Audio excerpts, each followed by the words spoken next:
No matter what kind of music you listen to, I love something you hate. Heavens to Betsy, Axman. Heavens to Betsy was part of the 90s riot girl scene in Olympia, Washington, now my hometown. And them Kickin' Giant are probably one of the first punk bands that I really were nuts about. Like I said in one of my other videos, I found them via my first introduction to underground music with the very first Kill Rock Stars compilation. Do people still make punk compilations? I don't know. I guess maybe I'm just out of the loop. I don't know, but I was all about that for discovering music when I was younger. I guess you just make Spotify playlists. Heavens to Betsy was a two-piece. It was very simple, definitely very raw, emotional music. The bar of how heavy they could be was probably set at a lower point than what they were actually going for, probably because of the equipment they had.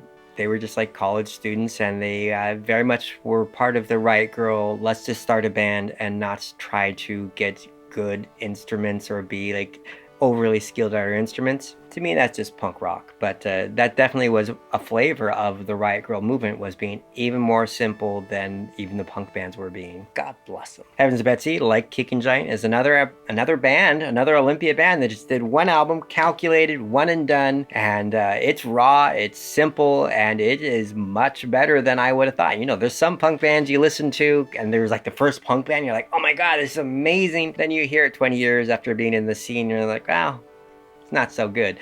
No, not so with Heavens to Betsy. I stand by. If you were into raw emotional expression and hardcore punk rock, whatever, the only thing lacking is the big amps, and we can forgive that. I can forgive that, and well, maybe you're a purist, I don't know, snob. It was an easy transition to go from Tori Amos and Pearl Jam to Heavens to Betsy, and it was very welcoming and encouraging for the baby punk that I was, that you could still explore the emotions that punk rock didn't necessarily celebrate, the vulnerability, the brokenness, and it's to be angry, but also just to be hurt. Heavens to Betsy were a hurt band. They expressed hurt emotion. But as you will find for this song, they had some rage in them as well as unambiguous politics. Certainly, Heavens to Betsy was my first introduction to explicit third wave feminism, intersectionality, and the politics that I just hold day to day now within my community, as well as the future has caught up a little bit with Olympia in the 1990s. Yeah, and Heavens to Betsy were the first people to introduce me to those ideas, and certainly Kurt Cobain had them as well, and he tried to put them in interviews, but he wasn't as much of a sloganeer as a lot of the riot girl music was that needed to be. And Corin Tucker, of course, very famously went on to start the much more successful,